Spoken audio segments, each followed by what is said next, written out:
Hey guys, what's going on? It's djTLM. You're watching djTLMtv. It's Monday night, time for a new Q&A video, and this one is about making beats. I received a question from someone who wants to start making hip-hop beats, but my answer applies to anyone out there who wants to start making beats. So this is not about hip-hop beats, it's about making beats and making music. All right, he wants to start making beats, and he has a couple of questions. He wants to know what hardware to get, which software he needs, and if there's anything else he needs, and also it shouldn't cost too much. And that's an important part right there, so I'm gonna start in with that. I tell you all the time when it comes to DJ equipment, if you're starting out and you feel or you think that this is what you want to do, don't start by spending a whole lot of money. Just don't do it. I've seen too many people spend a lot of money to buy an expensive DJ set, and after a month or two they find out that it's not really their thing. It's just sitting there. They hardly touch it. Now they have to sell it secondhand and lose a lot of money. Same thing applies to making beats. Don't go out and buy expensive software and expensive hardware only to find out that you hardly touch it, or you suck and you have no feeling for it and it's not getting better and you lost motivation after 2 days. Now you're gonna have to sell and lose money. So, when it comes to making beats, you have software solutions, you have hardware solutions, you have software that you use with hardware. You can buy actual instruments. There's a lot of things you can do. The cheapest way to experiment and see what could work for you is just to look for demo versions. A lot of these software solutions have a demo version that you can download off the website for free, and it might work for 14 days, some might work for a month, but this gives you the chance to see and experience the software and see if you like the workflow. Because I can't give you a real recommendation, because a lot of these solutions have their own workflow and work in a different way. They will have similarities, like a lot of the bigger programs, the actual DAWs, the digital audio workstations like Pro Tools, Logic, Cubase. The basics are the same, but they all have their pros and cons, and each and every person is going to have their personal preference. Some producers will never use anything else but Pro Tools. Same goes for Logic or Cubase, and there's more. Me, for instance, I use Native Instruments Machine. A lot of people won't use anything else than that. I use a combination of Cubase and Machine, or sometimes just Machine. But a lot of different solutions out there. You also have a lot of people who are using Ableton or Reason or Fruity Loops, and all of these solutions work for certain people. I know a lot of people use Fruity Loops, and back in the days they used to laugh because it was simple software.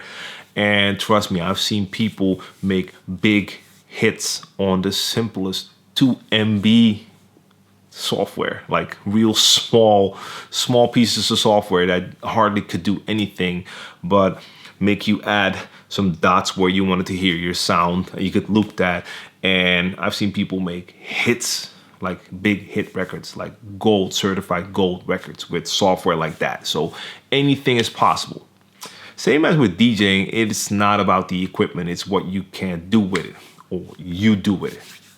So look for demo versions, and in this case, I think this is definitely a good candidate for a share the knowledge video, because a lot of you out there are making beats at home professionally or as a hobby. Let me know, or let us know, what you use and why you chose to use that particular software or hardware solution in the comment section down below, so we can see what type of software and hardware is being used, and this can help others out.